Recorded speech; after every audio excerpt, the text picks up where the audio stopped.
Marcelo Álvarez, ahí lo veo, Marcelo también bienvenido, gran compañero. Él es médico oncólogo paliativista, egresado de la Universidad del Salvador. Actualmente se desempeña como médico de terapia intensiva en la provincia de San Luis. Fue jefe del programa de cuidados paliativos del gobierno de la provincia de Mendoza. Fue director ejecutivo del PAMI en la provincia de Mendoza del año 2013 al año 2015. Ejerció como médico, oncólogo y paliativista en el Hospital Central y se desempeñó como investigador en el Hospital Álvarez.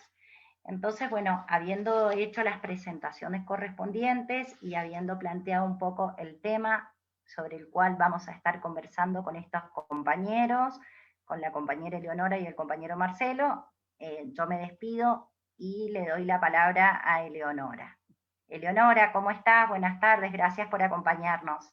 Hola, Dolo, ¿qué tal? Bueno, buenas tardes, muchas gracias por la invitación, en especial a Dolores, que siempre me tiene en cuenta para las cosas que hace, así que gracias, Dolo, nuevamente. La otra vez tuvimos un encuentro que estuvo genial y espero que este también esté igual de bueno que el anterior. Yo no voy a hablar en nombre mío, voy a hablar en nombre, no me voy a hablar en nombre, pero sí voy de alguna manera a exponer el trabajo que venimos haciendo desde la Red de Cuidados, Derechos y Decisiones en el Final de la Vida, del CONICET, que se formó en febrero de este año. En realidad se formó el año pasado, empezamos a formarla, y en febrero de este año tuvimos una primera reunión y súbitamente, al poco tiempo de comenzar a reunirnos, apareció la pandemia. Entonces los objetivos que tenían esta red básicamente cambiaron drásticamente, porque teníamos pensado, la red tenía como objetivo, digamos, orientar pautas para regular la eutanasia en Argentina, y nos vimos, digamos, aplastadas y aplastados y aplastadas por una pandemia que nos motivó a empezar a realizar otras recomendaciones.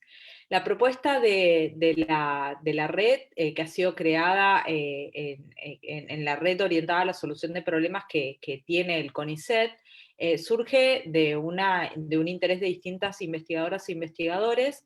Es una red multidisciplinaria, la conformamos unas 30 personas de todos los ámbitos, de la filosofía, antropología, sociología, hay médicas y médicos paliativistas, bueno, abogados, ahí somos 30 personas, como le digo, que además también es muy federal.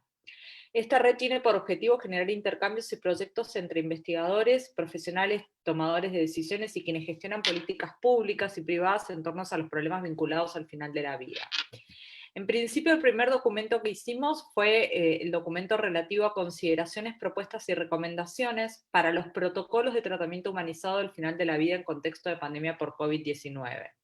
Como sabemos, las instituciones y los equipos de salud afrontan hoy un dilema respecto de los pacientes y de las pacientes, de cualquier paciente que está cursando el final de la vida, no solo aquellos que padecen la COVID-19, sino cualquier paciente que está en una institución de salud y está pasando o cursando su final de la vida.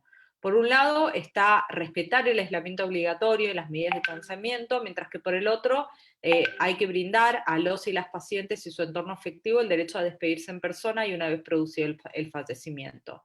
Pensamos entonces en recomendaciones para humanizar, facilitar y garantizar procesos éticos centrados en las personas, que entendemos que son las que se imponen. Todos aquí sabemos que en situación de pandemia, la muerte aislada y en soledad, como bien decía Dolo, impone una condición de sufrimiento insospechado y agrava para él o la paciente, para su familia y para su entorno afectivo y para la sociedad en su conjunto, las consecuencias emocionales en el procesamiento de la despedida y del duelo. Por ende, tenemos que darle prioridad. Es tiempo de que debatamos esto. Supimos que durante la pandemia fuimos apagando distintos incendios y hubo un orden de prioridades, pero entendemos que ahora es momento de ponerle el foco a la atención a esta instancia de morir, y que pueda ser un morir con dignidad, como parte de los fuegos que se apagaron en momentos de pandemia. Por eso en este marco propusimos y recomendamos distintas cuestiones. En primer lugar, humanizar el cuidado y la atención en instituciones de salud en relación con el final de la vida, particularmente en contexto de pandemia. Humanizar el cuidado y la atención, no solamente lo que tiene que ver con la atención de salud como tal, sino todo el cuidado y todo lo referente al cuidado, no solo de las personas que están siendo atendidas en las instituciones de salud, sino también de quienes cuidan en forma temporal y quienes cuidan también respecto de los y las profesionales de la salud que tienen que ser atendidos no solo en sus necesidades materiales como medida urgente, sino también en sus necesidades emocionales.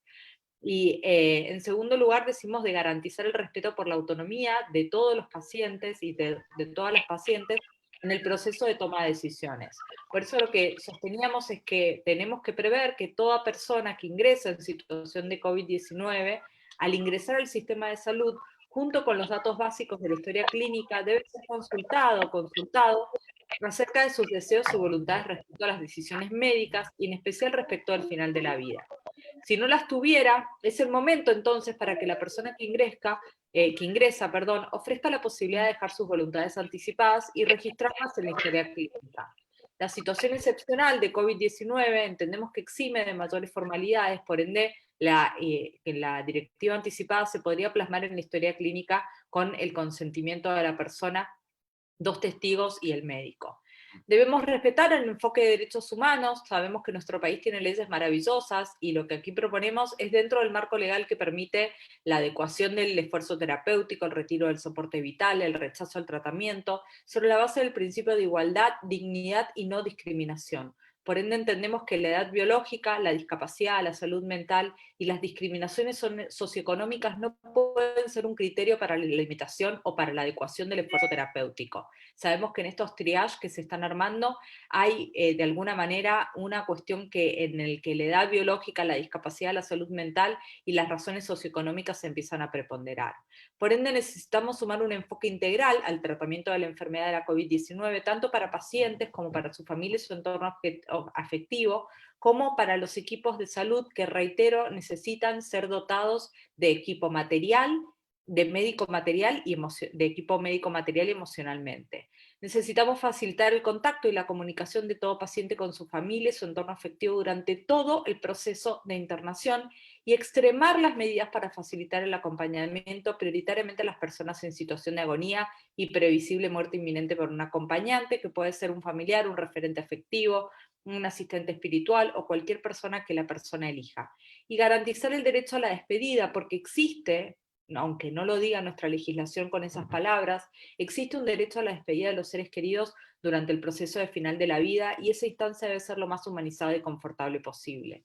Por ende, además, tenemos que garantizar el acceso a medidas de protección y bioseguridad que posibilitan a familiares y a referentes afectivos ejercer el derecho a ver a su ser querido muerto. Para esto se han elaborado distintos protocolos y es lo que voy a hablar cuando hable también en el proceso de duelo. En tiempos de pandemia pasamos del paradigma del cuidado centrado en la persona al cuidado centrado en la comunidad, y esto no debe significar confundir salud con seguridad. La salud y la seguridad son derechos humanos. Parece que hay algunos gobiernos a los que les encanta el tema de la seguridad y no hay que confundir salud con seguridad. Siempre estos derechos responden a lógicas distintas. La resolución número 4 del año 2020, de este año, de Derechos Humanos de las Personas con COVID-19, adoptada por la Comisión Interamericana de Derechos Humanos el 27 de julio de este año, dice que la finalidad principal de toda atención o servicio de salud y cuidado dirigido a personas con COVID-19 es la protección de la vida, la salud tanto física como mental, la optimización de su bienestar de forma integral, el no abandono, el respeto de la dignidad como ser humano y su autodeterminación, haciendo uso del máximo de los recursos disponibles para el mejor cuidado y tratamiento. Ante la COVID-19 corremos el riesgo de que se aplique a la salud la lógica de la seguridad, porque se confunden. Y manejar el derecho a la salud como si fuera de seguridad hace que se pierda el equilibrio de todos los derechos humanos. Por ende necesitamos garantizar las despedidas. Salvando las diferencias, ya hemos vivido como sociedad procesos en los que no se ha podido despedir, procesos durísimos que ha pasado en nuestro país, en los que tenemos 30.000 personas a las que no pudimos despedir. Y hemos necesitado todo un proceso de memoria, verdad y justicia para reparar ese quiebre que vivimos como sociedad. No podemos seguir construyendo una sociedad en la que las personas no puedan despedirse. Esto provoca un quiebre social y humano. Y esto ha facilitado, estas recomendaciones, ha facilitado distintos protocolos que se han hecho realidad en Chaco, en Buenos Aires, en Cava, también se hizo un protocolo aquí en Mendoza. Pero no solo necesitamos garantizar la compañía y garantizar el acompañamiento durante el proceso de internación y el proceso de final de la vida, sino que también como red de derechos, cuidados y decisiones al final de la vida, elaboramos un protocolo de muerte y duelo en el contexto de la pandemia por COVID-19. En este documento realizamos contribuciones para fortalecer las políticas públicas en relación a los procesos de duelo como experiencia colectiva humanizada frente a la muerte en el contexto de COVID. Nos encontramos como consecuencia de la pandemia con muertes muchas veces repentinas, inesperadas y a gran escala, y además se presumen contaminantes. Las diferentes instituciones han generado protocolos para que el acompañamiento de los cuerpos, y esto no permite que las familias y las comunidades se involucren en el proceso de la muerte de sus seres queridos, de la forma que, según las prácticas y rituales mortuorios de cada grupo, lo harían en circunstancias ordinarias. Es necesario que el Estado en sus diferentes instancias jurisdiccionales se involucre en acompañar el proceso de morir y el dolor de los deudos como experiencia colectiva humanizada frente a la muerte en el contexto de la COVID-19. Por eso hicimos contribuciones acerca de las prácticas y rituales mortuorios en relación al duelo como experiencia colectiva, y entendemos que es necesario promover la adecuación de los protocolos de seguridad e higiene en función del principio de proporcionalidad y atendiendo los derechos y garantías de la ciudadanía. Adecuar también el tratamiento de los cuerpos con criterios de respeto de la diversidad cultural y los valores de las personas fallecidas en primer lugar y de sus familias y referentes afectivos. Atender la dimensión ritual de la pandemia, facilitando prácticas como velorios, entierros, ceremonias y otras prácticas colectivas de acuerdo a las necesidades de las personas y las comunidades. También hicimos contribuciones acerca del acompañamiento, asesoramiento y empoderamiento de la comunidad en relación al duelo. Muchas veces estos derechos no se conocen y por ende no se exigen, y necesitamos habilitar dispositivos y canales institucionales eficientes y operativos de orientación y asesoramiento a las personas transitando los procesos de muerte para que conozcan sus derechos y obligaciones. Promover instancias de acompañamiento emocional para el entorno afectivo que sobrevive a las personas muertas a través de mecanismos que permitan conciliar el distanciamiento social con la necesaria humanización de las prácticas de elaboración del duelo. También hicimos contribuciones para promover buenas prácticas de comunicación sobre las muertes en los discursos públicos. Encontramos que hay que orientar en un sentido empático y compasivo las comunicaciones del gobierno nacional y de los gobiernos provinciales y municipales sobre las muertes y la cantidad de muertos en los partes diarios. Desalentar el uso de términos estigmatizantes y discriminatorios, evitando también el lenguaje sexista y despersonalizante. Hay 80 muertos, como si eso significara la realidad. Y por último hicimos contribuciones para atender las dimensiones específicas del duelo como experiencia colectiva humanizada frente a la muerte en el contexto de la COVID-19 en el ámbito específico de las instituciones de salud. Y acá necesitamos dos cosas: promover condiciones adecuadas de espacio y tiempo para el intercambio, la elaboración de sufrimiento, la muerte y la despedida de las personas asistidas, pero también promover condiciones adecuadas de espacio y tiempo para el intercambio, la elaboración de sufrimiento y la muerte y la despedida de los trabajadores de la salud muertos y muertas en el contexto de la pandemia. Como dice Pastor, para morir hay siempre un mar de causas suficientes buscando encontrarse en la única que es necesaria, que es estar vivos y estar vivas. Morir es parte de vivir y por ende entendemos que debe participar de la misma dignidad. Muchas gracias. Leonora, muchísimas gracias. Yo no sé ahora por los tiempos de Leonora, ella a las 20 tiene que participar de otra actividad. Si alguien quisiera hacerle alguna pregunta o algún comentario. No, que hable el compañero y luego, luego me parece que... Yo no sé por el horario. Bueno, gracias, sí. Eleonora. Ahí preguntaban, lo único, si después estas recomendaciones de las que vos hablaste van a estar disponibles, pueden estar disponibles en algún lado para que las podamos Están leer. disponibles en la web, si quieren ahí en el chat les pongo la web de la Por red favor. de cuidados, así las miran. Bueno, gracias. Bueno, con este desafío que nos hace Leonora de las recomendaciones elaboradas por la red para este periodo de pandemia, nosotros y a nosotras como agentes de salud que participamos en distintos espacios, darle la palabra al compañero Marcelo para que él también desde su experiencia, su trayectoria, y se comparta sus saberes y su bueno, su visión de todo este proceso de muerte, acompañamiento, duelo y despedida de la vida en contexto de pandemia. Marcelo, bienvenido y gracias. Hola, ¿cómo están? Buenas tardes a todos. Un gusto y agradeciendo siempre a la Fundación Foro por la Salud Inclusiva esta invitación, a todas las compañeras que están ahí del otro lado, los que están siguiendo por las redes, bueno, nuestra colega disertante reciente. Creo que esta pandemia, que si bien en la teoría desde hace años que la estamos esperando, habían pasado, no sé si se escucha bien, ¿se escucha bien? Marcelo, ¿te puedo interrumpir? ¿Podés subir un poquito más el volumen o hablar un poquito más fuerte? Están pidiendo por acá un poco. ¿Qué podés decir? Bueno, a ver, ¿se escucha bien ahí? Bueno, sí te voy a pedir enseguida para compartir pantalla, ¿viste? ¿Sí? Sí, no hay problema. ¿Se escucha bien? Sí, se escucha bien. Perfecto. Ya está listo para cuando vos digas de compartir, Marcelo comparte. Dale. A ver, vamos a ver si... Bueno, la idea de hablar de estos temas, la primera pregunta cuando fue la proposición de esta charla fue lo que se me ocurrió pensando que Leonora iba a trabajar estos temas que ya trabajó, es qué otras cosas han quedado como por fuera, qué otras cosas han sido poco escuchadas, para no decir que no han sido escuchadas. Y me queda la decisión, viste, que a veces escuchás con total simpleza, o sea, con poca profundidad en las afirmaciones desde los medios, de algún dirigente político que, bueno, que por ahí decía que se muera el que tenga que morirse, y generalmente los que tenían que morirse eran personas mayores, ¿no? Personas mayores de 60 años, que es casualmente el grupo etario donde más estragos hace esta pandemia, ¿no? Este virus. Desde los inicios de enero, allá en China, últimos días de diciembre, hasta que empezó a llegar a los diferentes países, Europa como primer salto, después América del Norte y bueno, y después Latinoamérica, con lo como se fue llegando hasta nuestro país, y desde marzo hasta acá, cómo ha ido evolucionando. Necesitaría compartir pantalla en este momento. Vamos a ver Ya si está me para deja. compartir, Marce, ya está. Listo. A ver, vamos a ver. No sé si se ve bien ahí.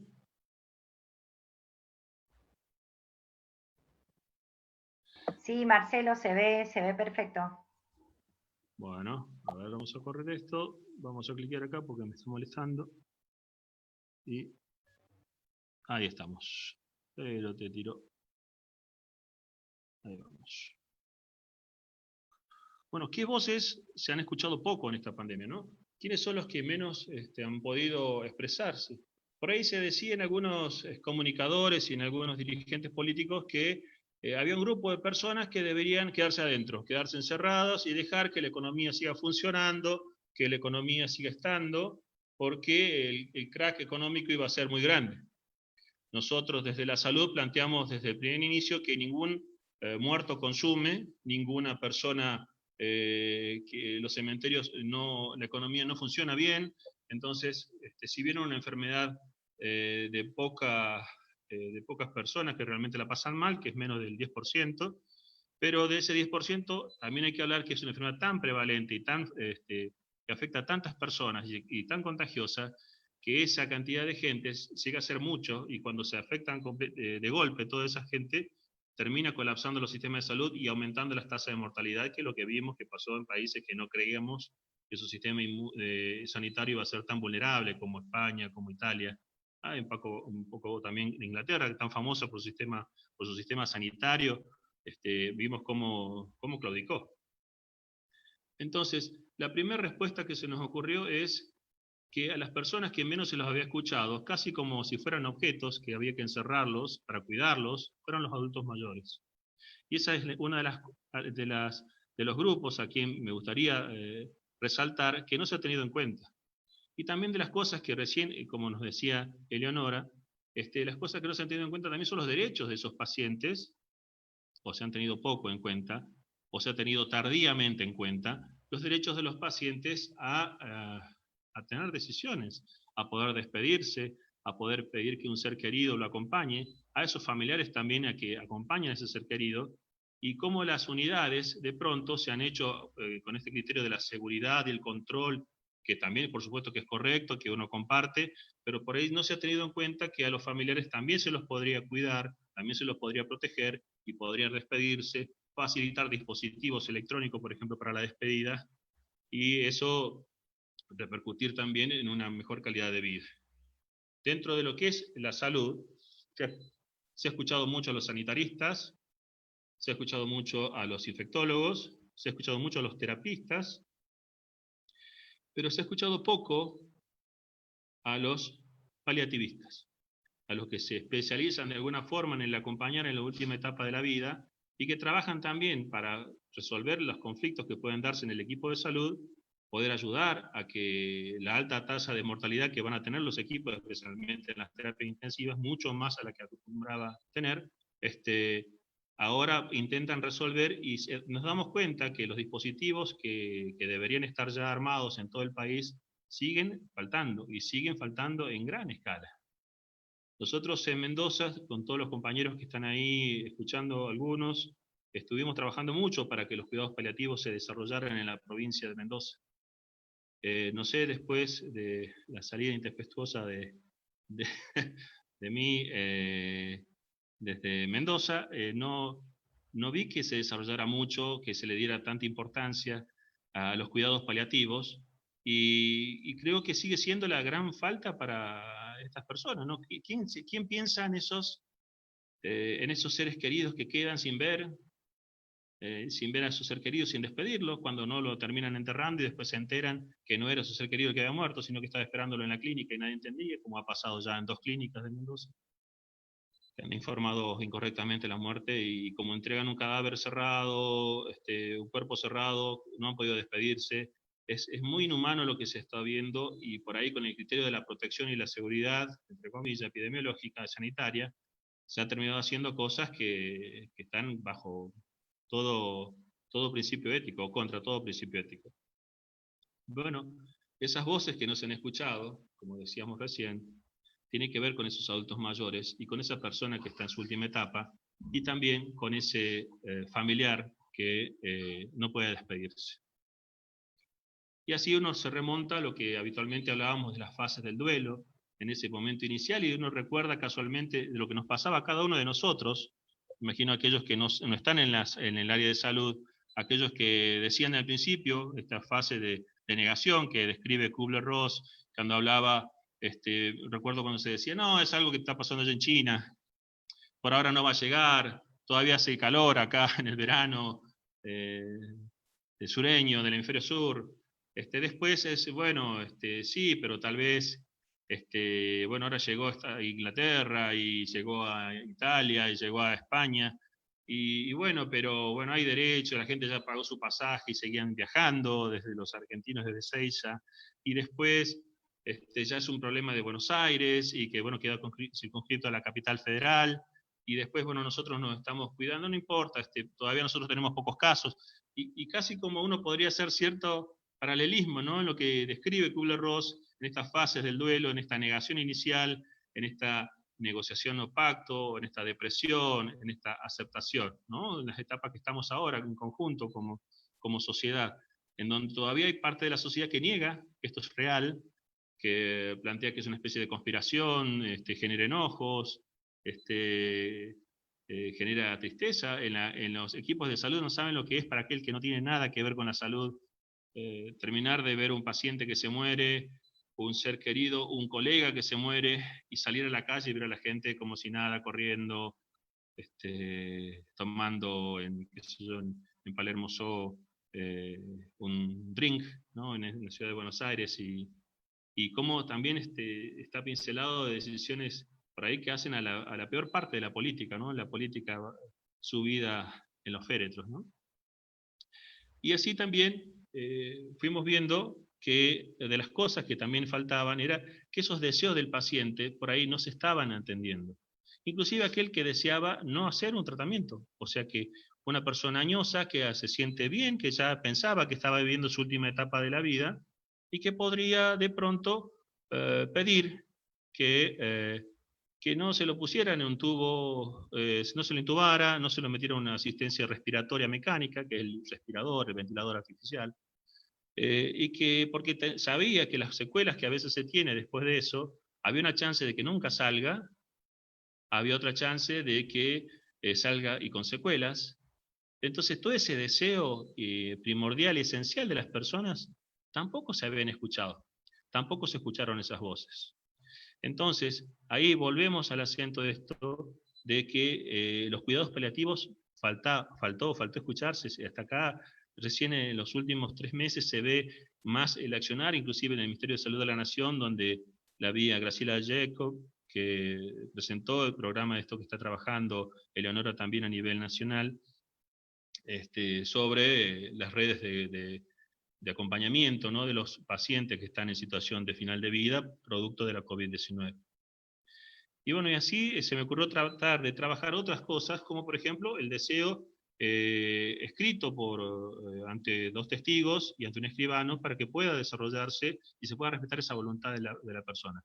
Con la protección sanitaria en el contexto de esta pandemia, con la protección al ser querido o persona allegado principal a quien puede dejarse pasar, dándole toda la protección, enseñándole, monitoreando que haga la protección como corresponde, con el traje especial, ese que se llama el EPP, todo el sistema que corresponde, como lo lleva el personal sanitario, puede pasar también un ser querido, y eso es lo que han protocolizado, como bien decía Eleonora, en la provincia de Buenos Aires, en la ciudad de Buenos Aires, pero todavía en muchísimas provincias no está hablado nada de ese tema.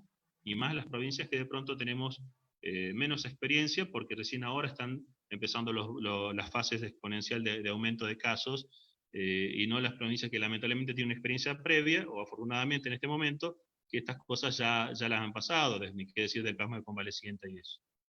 Bien, entonces la propuesta es construir modelos para que esa voluntad de las personas se respeten. Yo, paciente, con varias comorbilidad, con alta posibilidad de muerte, puedo decir a mis tratantes que no me metan en un respirador, que tal vez ya era mi hora y yo no quiero estar en un respirador alejado de mi familia. Esa persona podría requerir y recibir cuidados paliativos donde pueda aliviar sus síntomas y pueda también exigir al personal de salud que se le respete esa voluntad. Entonces, tratando de resolver esta consigna, describimos 2 modelos de consentimiento informado, bueno, lo que planteó recién Leonora, planteando de que para un familiar, en donde se lo dejara pasar a recibir la atención, explicándose, no sé si se lee bien, yo acá veo la imagen nuestra, así que no sé, por ahí me tapa un poco la imagen. Muy bien. Vamos a ver, bueno, no me deja ver. Entonces, planteando este formulario para que se pudiera imprimir y ese familiar pudiera atenderse, familiar especialmente aquel que haya elegido el paciente enfermo, en el caso de poder decidir, ¿no? Antes de intubar, debería preguntarse al paciente si tiene directivas anticipadas, si hay algún escrito. En una sociedad que es muy negadora de estos temas, donde le parece que la muerte siempre es de los otros y nunca de nosotros, pareciera ser que estos temas por ahí, el no hablarlo ha generado estos grandes problemas, porque a veces ni una voluntad se conoce de esa persona y los médicos terminan decidiendo qué es lo que mejor se debe hacer según a su criterio, alejado completamente tal vez del deseo del paciente. Bien, entonces se han postulado del gobierno de la ciudad de Buenos Aires, un protocolo para el manejo que se debe respetar, protección al cuidador, pero también que pueda despedir a su ser querido, ¿no?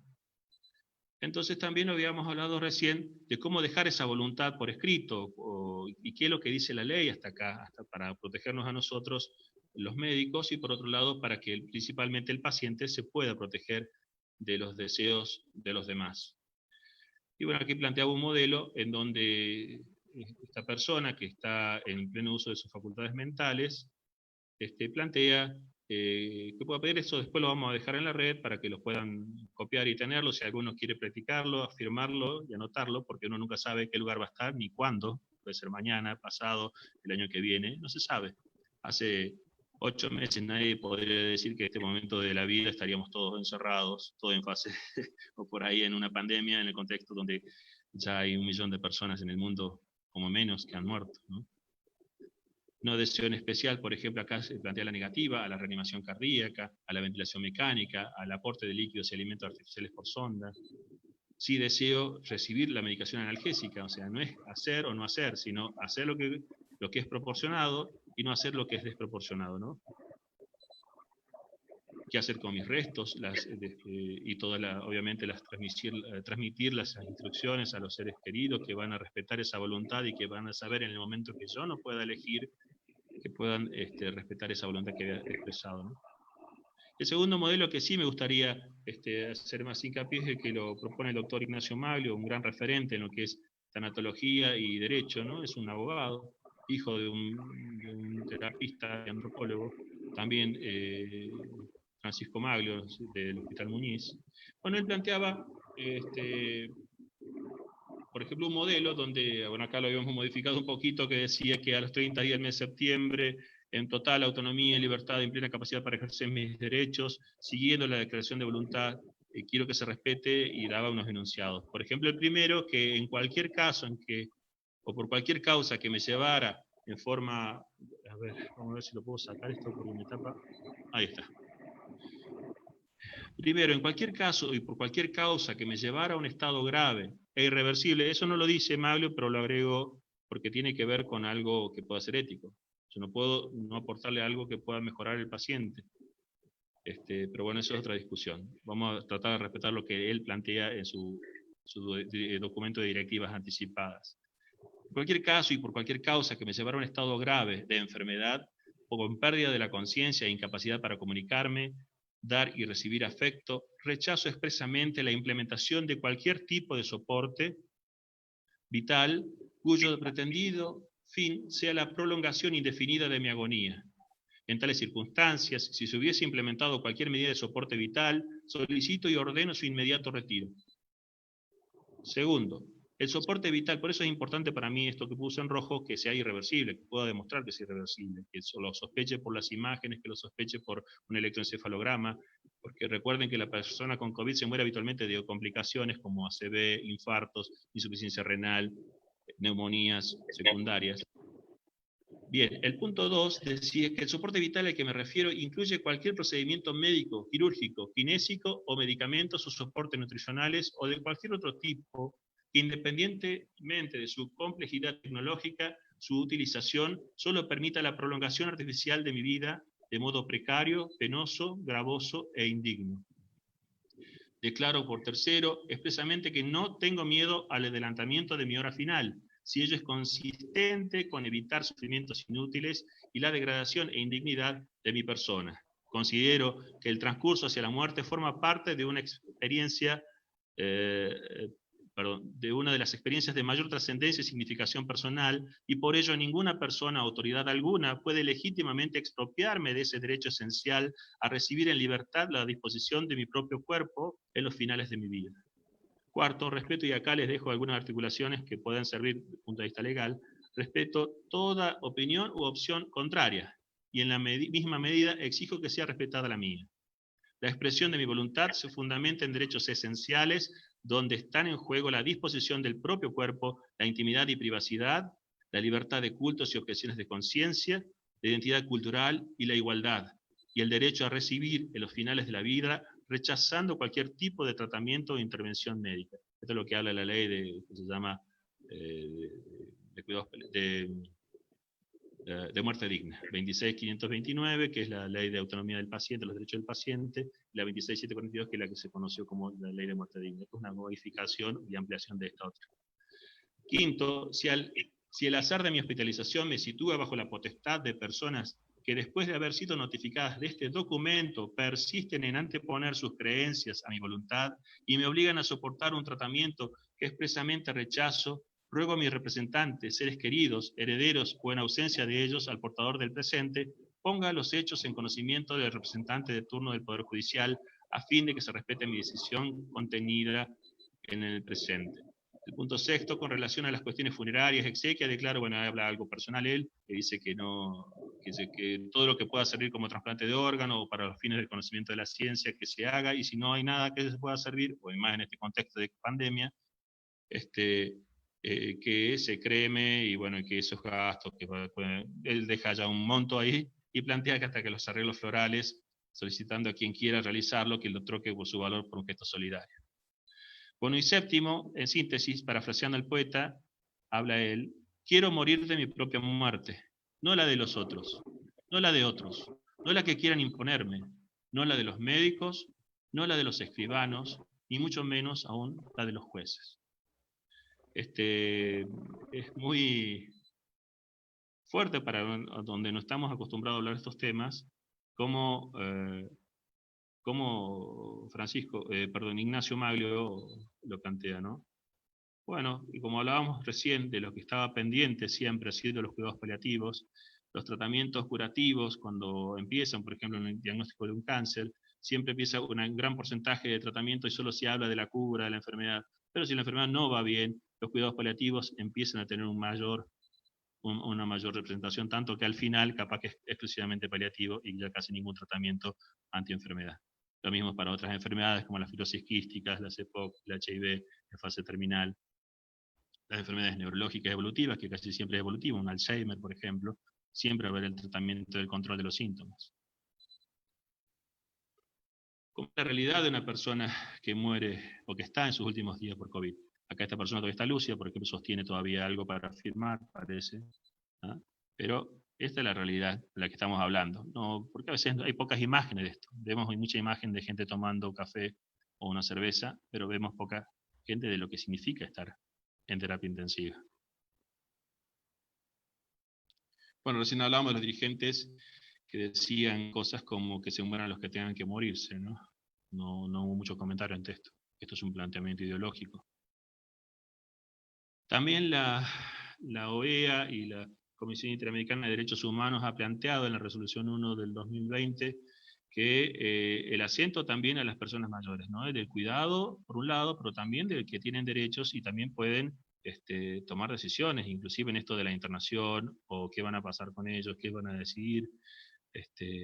Mañana, casualmente, el 1 de octubre es el Día Internacional de los Adultos Mayores, ¿no? Que bueno sería que creo que hoy ya estamos hablando del 20% de la población es adulto mayor, ¿no? De esos 7.700 millones de personas en el mundo, saque los números de los que saben de matemáticas, ¿qué significa ese 20%?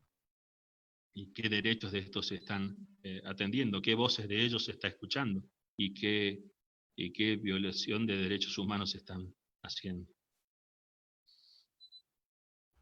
Entonces, volviéndose a la pregunta, ¿qué voces se han escuchado poco en esta pandemia? Y es lo que hablábamos recién, la de los adultos mayores, la de los cuidados paliativos.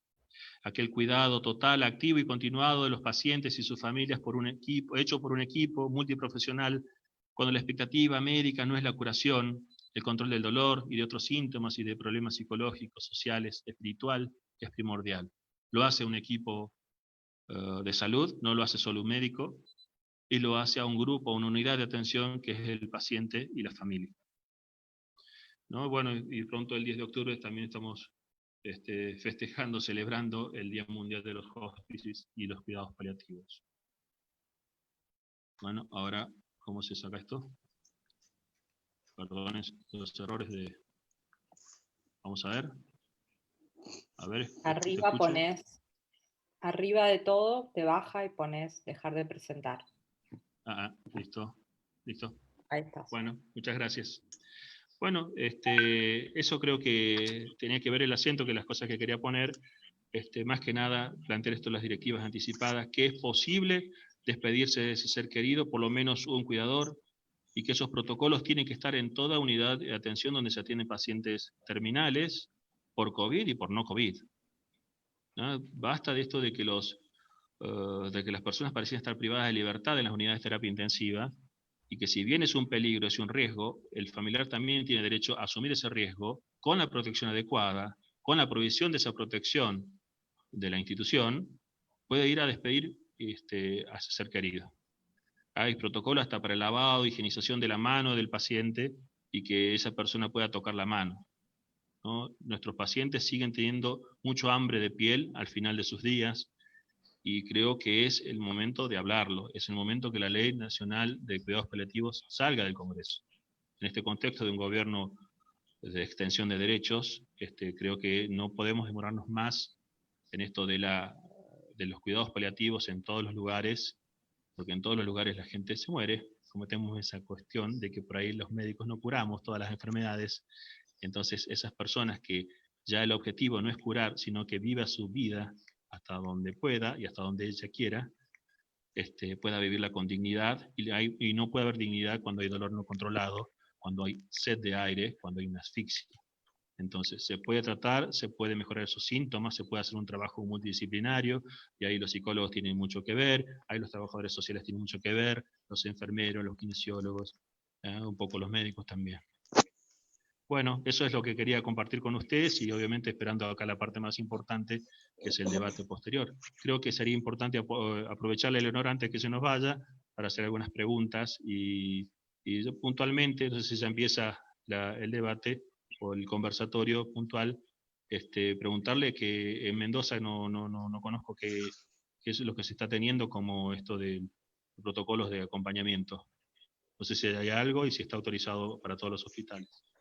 Sí, precisamente yo participé en el armado de un protocolo de acompañamiento que se salió con una resolución ministerial y se publicó hace más o menos unos 20 días y facilita. De hecho, salió en los medios de comunicación y se le dio bastante difusión.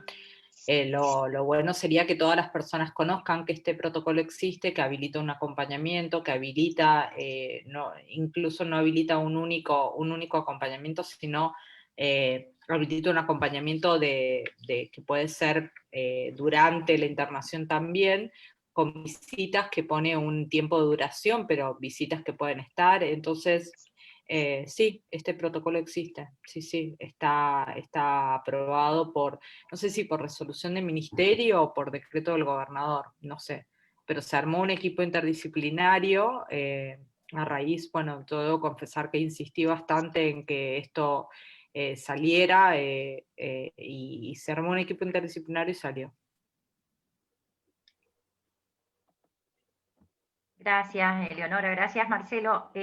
Antes de empezar con las preguntas y el diálogo, yo quería invitar a Mauri, compañero de la Fundación, que nos iba a hacer una invitación para una jornada el sábado, antes que salgan del chat, y después vamos a continuar con el debate, los minutitos y las preguntas que tengamos para Eleonora en este ratito que le queda a ella con nosotros y con Marcelo. ¿Ah? Mauri, si me escuchás. Sí, ¿cómo estás, Dolo? ¿Cómo están todos? Buenas Hola, tardes a Mauri. todos y a todas. Bueno, el día sábado se va a estar llevando a cabo un plenario de salud organizado por el Frente Ciudadano por la Salud, del cual nuestra Fundación Salud Inclusiva es parte. Plenario conjunto de las regiones del noreste argentino, zona centro y de la región de Cuyo. Va a estar participando el doctor Daniel Goyán, ministro de Salud de la provincia de Buenos Aires. Y bueno, les dejo esta invitación a esta instancia de debate sanitario para el día sábado a las 18 horas. Quienes deseen participar, ahora en el chat les vamos a estar compartiendo el mail de contacto de nuestra fundación para que se puedan inscribir a la instancia de debate del sábado. Gracias, Mauri. Bueno, después vamos a dejar ahí también en el chat para que puedan anotarse. Acá veo que a Eleonora le pregunta cómo poder acceder al protocolo para darle difusión. Me parece que Eleonora compartió No, lo que yo compartí fue el link de la red. El protocolo debe estar en la web oficial del gobierno de Mendoza, dentro de las reglamentaciones que deben haber hecho por COVID. No sé concretamente dónde está, pero en la web de Mendoza Gobierno, qué sé yo, algo así debe estar dentro de las reglamentaciones de los decretos que han sacado por COVID. Creo que ahí tiene que estar. Bueno, gracias. Si Y lo encuentro, te lo mando, Dolo, buenísimo. y para que lo puedas reenviar. Lo podemos después reenviar a todas las personas que se inscribieron. Y se las comparto a los dos las preguntas. que plantea ver las restricciones con respecto a los hogares de ancianos, las restricciones a las visitas por pandemia, que también han quedado como aislados, sin posibilidad de visita durante hace un montonazo de tiempo. Si hay ese es un alguna tema que iniciativa nosotros para estamos trabajar. trabajando en la red también, precisamente para ver qué se hace, porque también, así como es posible habilitar el contacto dentro de los hospitales, también es posible habilitar el contacto dentro de los geriátricos, o los lugares donde están alojadas las personas en condiciones prácticamente de privación de libertad en este contexto. Entonces, le vamos a pedir a Mar si puede apagar el micrófono porque... perdón, ahí está, gracias. Y estamos trabajándolo, empezamos esta semana a trabajarlo desde la red, así que seguramente en breve vamos a sacar algún tipo de recomendación. También ojalá nos den un poco de... Sí tuvieron bastantes repercusiones, de hecho el hecho de que haya estado Graciela en las difusiones que hace el gobierno nacional, fue también producto de la gran repercusión que tuvieron las recomendaciones que hicimos desde la red. Así que nada, esperamos que podamos trabajar en esto rápido y poder sacar algo. Bueno, gracias, Eleonora. No sé si hay alguna consulta más que quieran comentarle, Eleonora, porque por la hora me parece que ya estaría ella con la necesidad de tener que retirarse a otro encuentro, ¿no, Elio? Sí.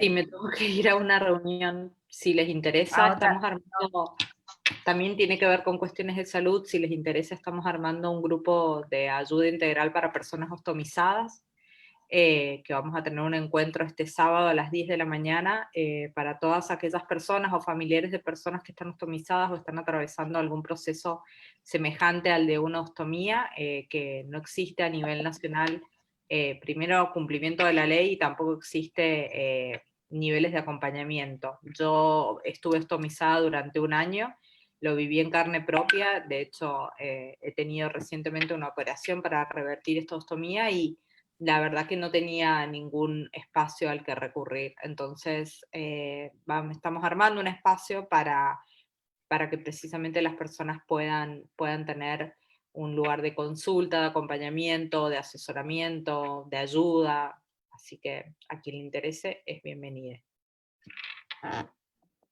Bueno, gracias, Eleonora. Si después también nos querés enviar compartir, después a mí lo compartimos a través de la Fundación, la invitación, la podemos socializar a todas las personas que han participado.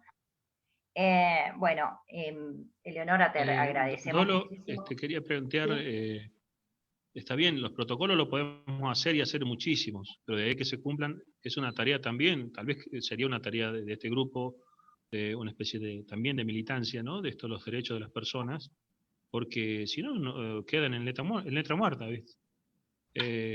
Va a depender del criterio más que nada me refiero a los privados, ¿no? Cada vez en los hospitales públicos sea más factible de hacerlo, pero en lo que es lo privado, tanto como dar un cuerpo equivocado, imagínate qué derecho se le ha planteado a esa persona, qué derecho se ha escuchado a ese paciente, si esos familiares han podido despedirse. Ya creo que la respuesta está claramente que no. Haya protocolo, pero que no se cumpla. ¿Cómo hacer para que se cumpla? Esa es tal vez la propuesta o la pregunta que le podría hacer a Eleonora, si ella tiene alguna idea o del grupo que está trabajando, cómo hacer para cumplir estas cosas. El proceso para hacer cumplir los protocolos es que las personas los conozcan y los reclamen. Yo cuando me interné en mi internación por la reversión de la ostomía tenía conocimiento y en cualquier momento iba a reclamar si era necesario el cumplimiento del protocolo que para ese momento ya existía. O sea que para que los derechos se ejerzan deben conocerse y a partir de que se conozcan deben exigirse. Entonces lo que hay que hacer es difusión y lo que hay que hacer es empoderamiento de la población. Por eso también todas las recomendaciones que sacábamos de la red tenían que ver con esto, ¿no? Con la posibilidad de que la gente acceda al conocimiento de sus derechos, porque nada de lo que estamos diciendo es nuevo, son todas leyes que tienen 10 años o más incluso, entonces que la COVID-19 sea una circunstancia excepcional no significa que se puedan violar derechos. Entonces, los derechos en materia de salud se tienen que seguir exigiendo y todo lo que tenemos que seguir exigiendo es nuestro marco legal actual. Con o Bueno, sin protocolo. está buenísima esta iniciativa por ahí que podemos tomar desde que nos propone Leonora de como foro de salud, integrantes de equipos de salud, difundir esto, porque es verdad, es sumamente difícil que alguien pueda exigir sobre un derecho que desconoce que tiene. Así que está buenísimo. Bueno, Leonora, yo me parece que ya bueno, te agradecemos en nombre de la Fundación que te Les hayas agradezco. sumado. Y bueno, podemos estar en contacto para futuras, para tu invitación que vos nos has hecho a nosotras como equipo de salud y Fundación de Salud, y que vos hayas participado acá, así que en nombre de la Fundación, de los compañeros, las compañeras de la Fundación, agradecerte y bueno, despedirte porque sabemos que te tenés que ir. Bueno, muchísimas gracias, Dolo. Te dejo un beso enorme y un beso grande a todas, a todos y a todas. Pido disculpas, perdón, pero también es una parte de un proceso que a mí me interesa en términos también personales construir, así que por eso no puedo dejar de estar en la otra reunión. Chao, Eleonora. Marcelo, vos no sé si querés aportar algo esto respecto de los hogares de las personas adultas mayores que están viviendo en hogares y que están en aislamiento, tengan o no COVID, sino esta cuestión preventiva de que no tengan contacto, no reciban visitas, bueno, cómo todo esto puede afectarles en su cotidianeidad y algo que puedas decirnos al respecto. Y después, bueno, ir abriendo a que todos puedan comentar, no solo preguntar escrito. Por ahí se ordenan el pedido de la palabra o ponen la manito, ya también todos, pues, todas y todos podemos ir aportando. Sí, que se les ve la cara también, porque ya que estamos acá en confianza, para verlos, a ver qué. Si prenden las cámaras, si pueden Claro, prender las prenden las cámaras, ya estamos acá como hablando, no sé. Bueno, es lo mismo, ¿no? Que hablábamos recién, así esta actitud paternalista y por ahí desde la misma dirigencia política, ¿no? O sea que se dice, no se recibe más a ningún familiar y nadie se cuestiona si eso es legal.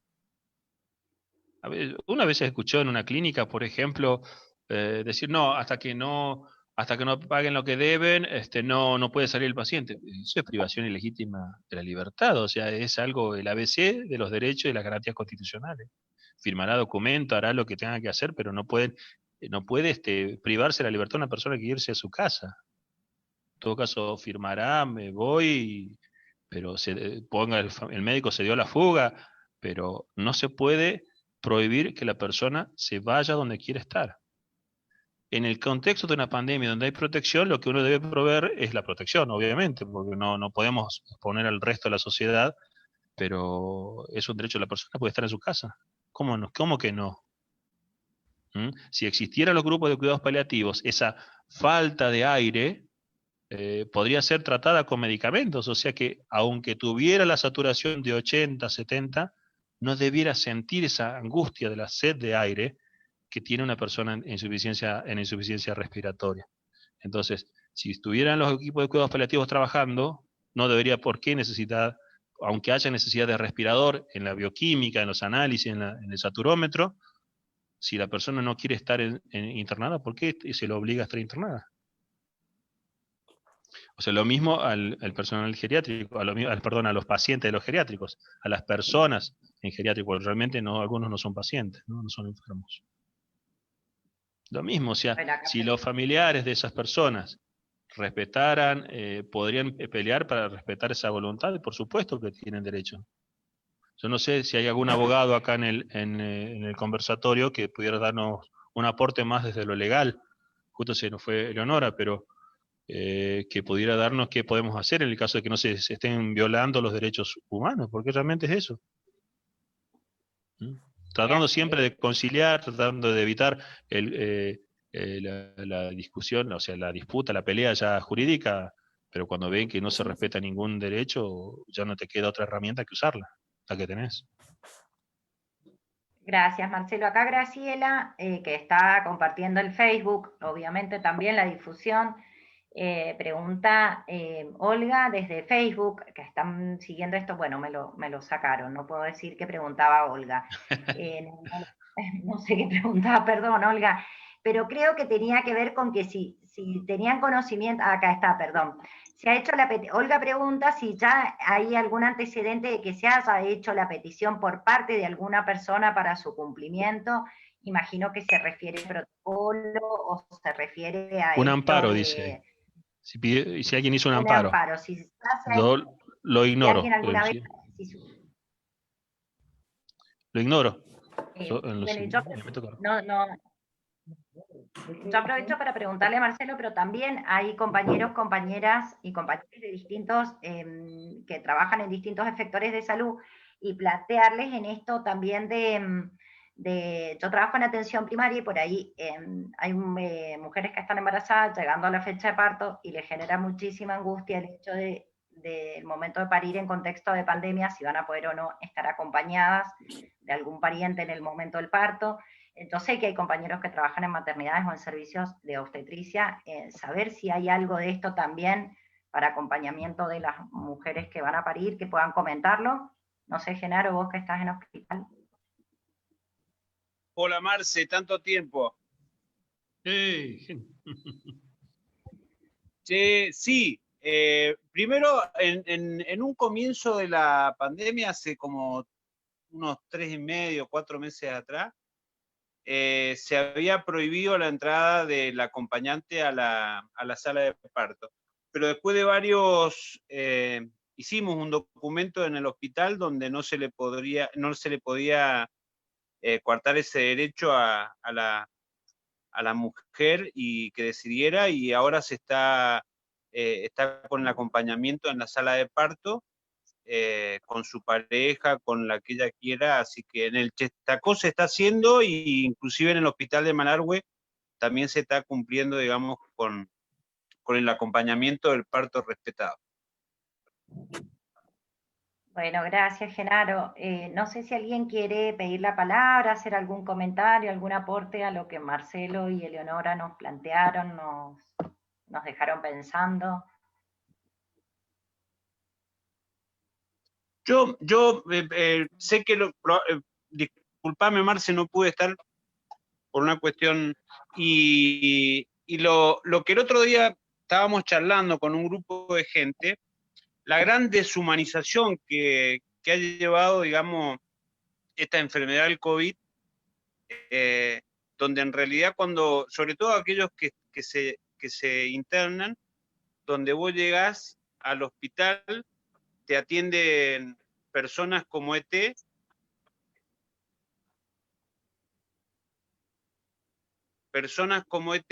no le conoces su figura, no le conoces su rostro, solamente los dos ojos que se mueven, e inclusive si te llegan a internar, desde que te hisopan hasta que te internan, y bueno, y si llegás a la terapia peor, esa deshumanización desde lo simbólico, no conocer el rostro de quien te está atendiendo. No estoy planteando de que se lo atienda bien o mal y que se le den todos los derechos, el oxígeno, como vos planteabas recién, la medicación, el suero, lo que sea, pero desde lo simbólico, no ver un rostro, ¿no? Del enfermero, del médico, del kinesiólogo, del odontólogo, del que sea, digamos, que está en el hospital, ¿no? Esa deshumanización me refería yo. Es una enfermedad que ha deshumanizado, me parece a mí, por la forma de que la gente no ve el rostro, ve un personaje a través de máscaras, de... Sí, Gena, no sé por qué se ve esta imagen, no logro verte la cara. Sí, se habló de esto casualmente en las primeras horas de la charla, de que este conversatorio se habló de esto, de las disposiciones para el acompañamiento de los pacientes, que la protección debe recibirla, y también se habló de las directivas anticipadas que se puede firmar para que se respete la voluntad de la persona, y obviamente eso lo tenemos que hacer hoy, que estamos lúcidos, ¿entiende? Hoy, porque no sabemos qué va a pasar mañana. Teniendo en cuenta eso, y se han presentado 2 modelos, creo que la charla va a quedar grabada, y después si alguien lo quiere, le puede facilitar un modelo de documento de directivas anticipadas para pasarlo, para que todos podamos, y las personas a quien indicamos, que también queda dentro de ese escrito, qué personas van a hacer que se cumpla esa orden que damos como personas, para que ni los médicos, ni los jueces, ni las creencias de los dueños de una clínica, ni los intereses de los dueños de una clínica jueguen en contra de mis derechos humanos, ¿no? O sea, lo mismo vale para lo que hablábamos recién de los geriátricos, que puedan... aguánteme un segundito, tengo que abrir la puerta, perdón.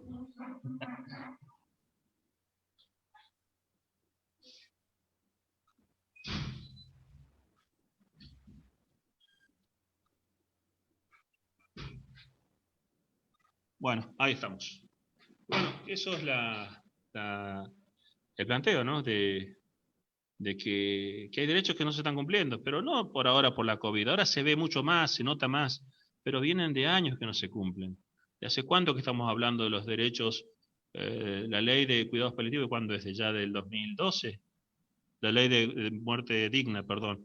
Todavía la ley de cuidados paliativos, que sería lo que es quién va a financiar estos recursos, la formación de los equipos, todavía sigue durmiendo el sueño de los justos. Creo que la presentó Rodríguez Sá en el Senado ya en el año, ya hace como 5 años, 2015.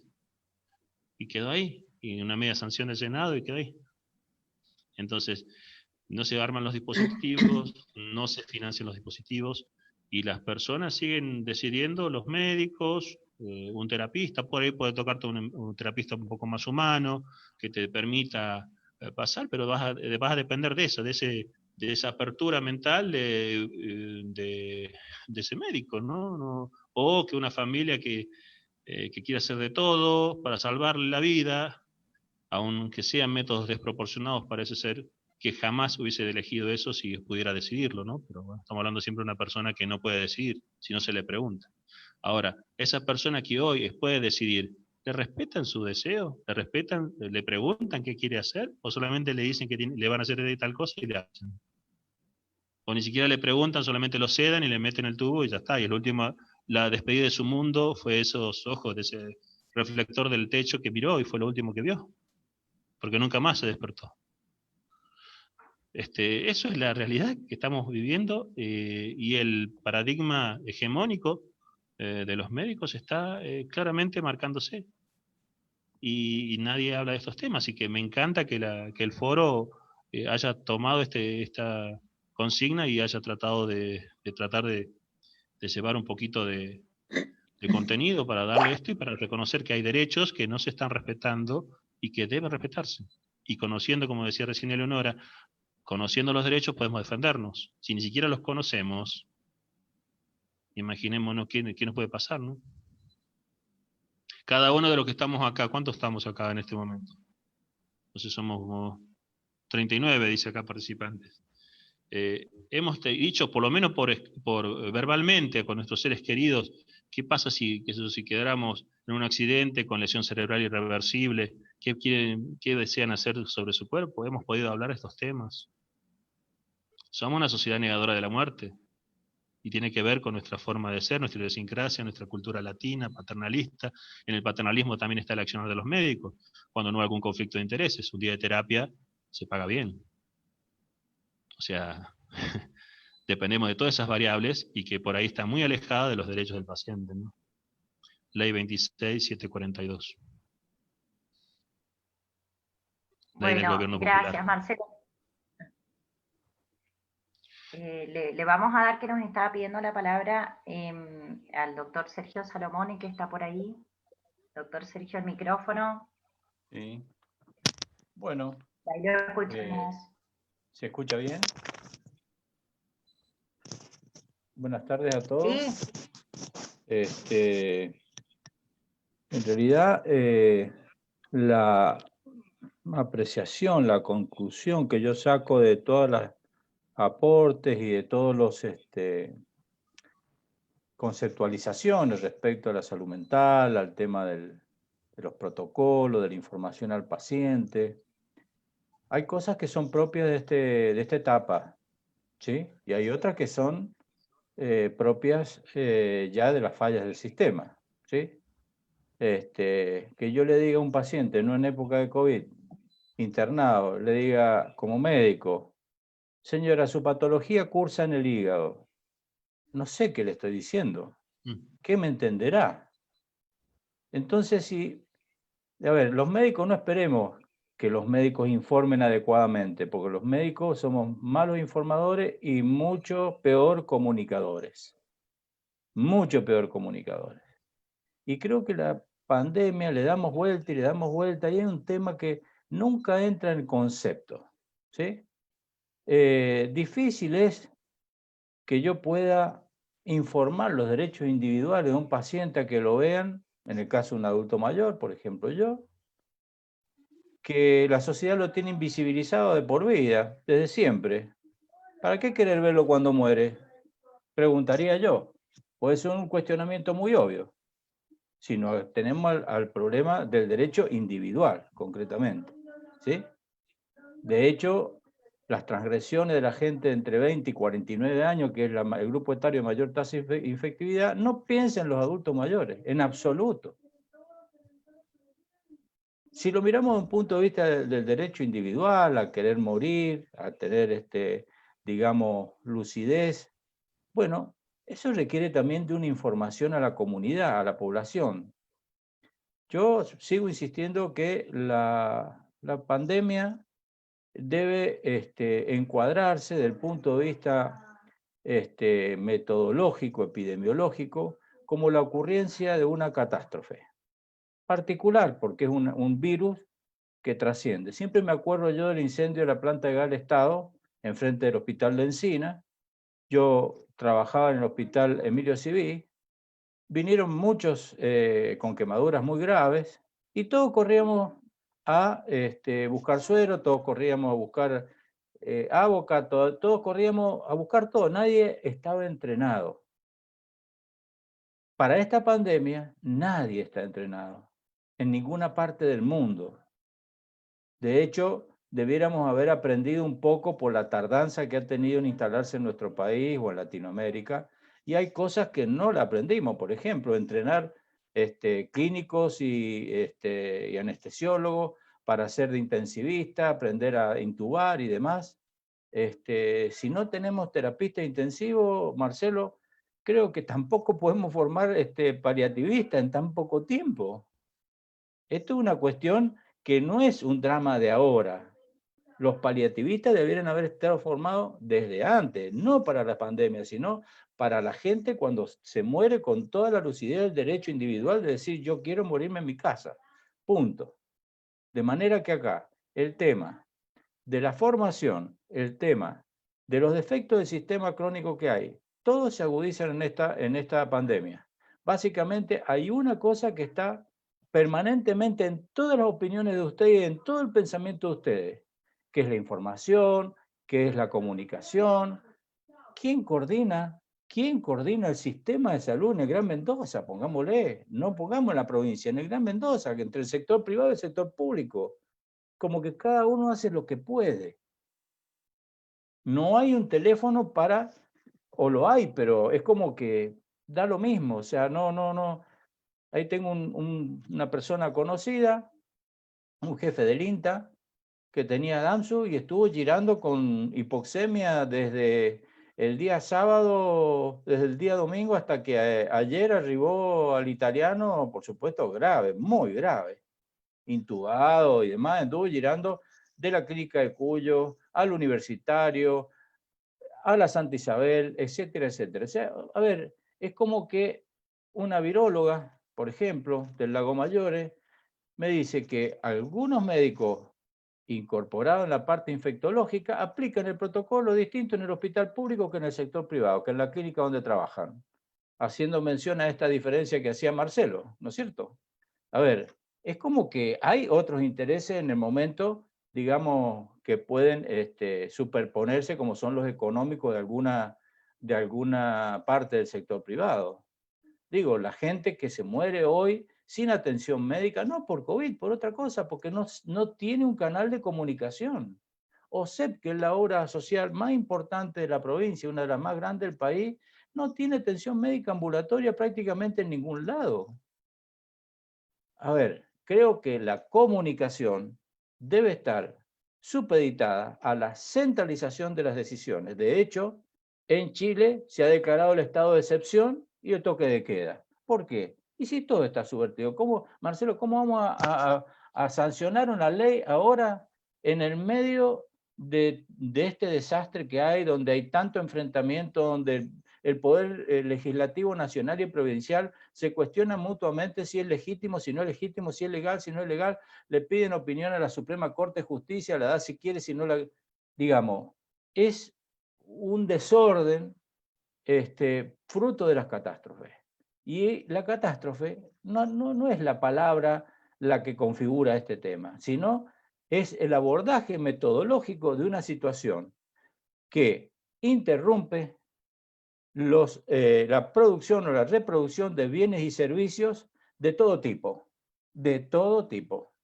Entonces, a ver, de hecho, el Poder Judicial no funciona como debe funcionar, el Poder Legislativo tampoco, todo recae sobre el Poder Ejecutivo. Si el Poder Ejecutivo no está alertado de esto, a ver, yo quisiera saber cuántos epidemiólogos tiene la Comisión Provincial de Atención de esta pandemia.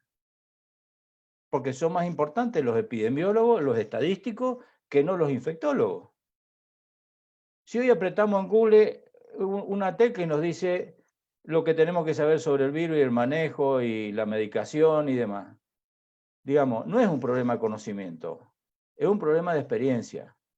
Y el que tiene experiencia sabe. Entonces, a ver, bien. Creo que el tema de la comunicación es sustantivo. Eso es lo único que quería agregar. Muchas gracias. Bueno, gracias, doctor. Muy amable por sumar sus palabras. Y yo no sé si hay alguien más que quiera comentar algo. Voy a ir leyendo por si no todos tienen y todas abierto el chat. Bueno, agradecen a Marcelo, a Eleonora y al foro por la charla. Muy buenas palabras de felicitaciones y que les ha gustado mucho. Bueno, también que podamos contar con que la charla quede grabada y con los protocolos para después poder compartirlos, comenta Patricia, y comenta una persona adulta mayor que se descompuso de noche hace unos días y falleció. Lamentablemente a la familia le avisaron por teléfono, todos los vecinos por supuesto preocupados y paralizados en este proceso donde la gente muere y se entera por la familia por teléfono. Después Belén comenta que la postura de las personas mayores, principalmente aquellas en residencias de larga estadía, es un serio retroceso respecto al paradigma de derechos humanos ratificado por la Argentina.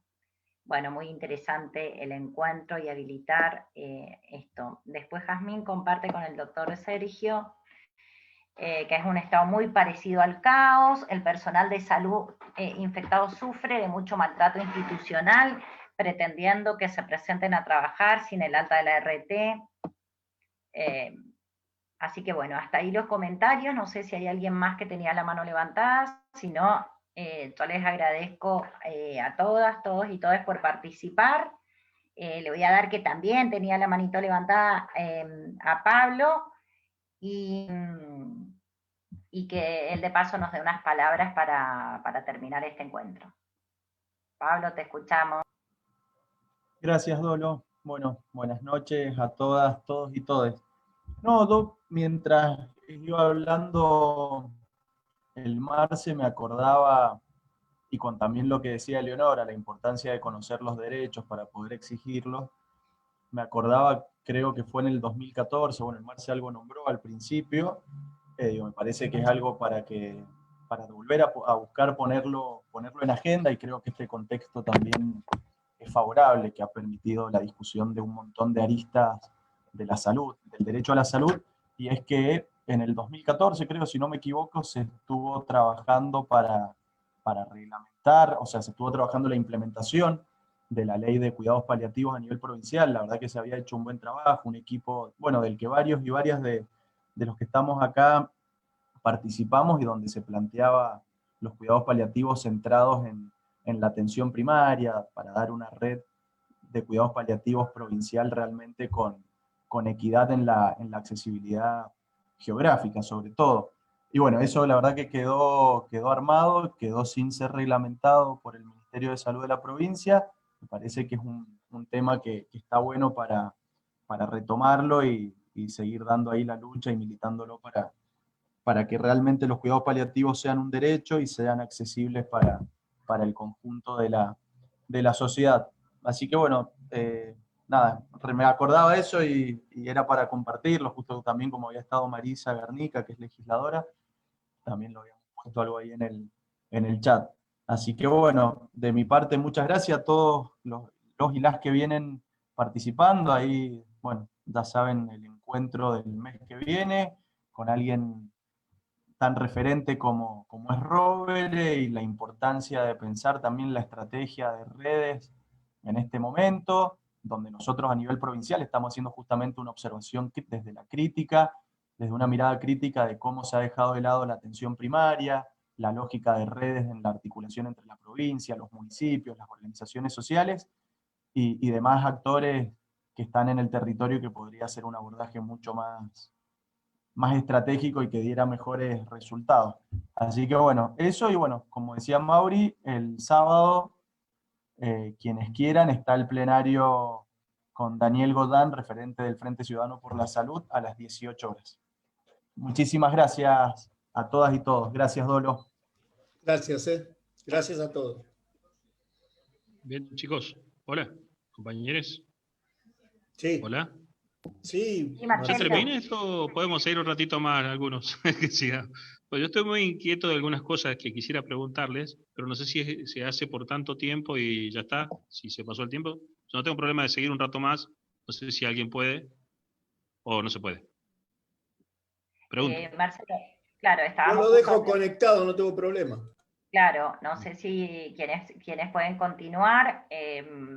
En realidad siempre están previstas que duren 1 hora, 1 hora 30, porque en general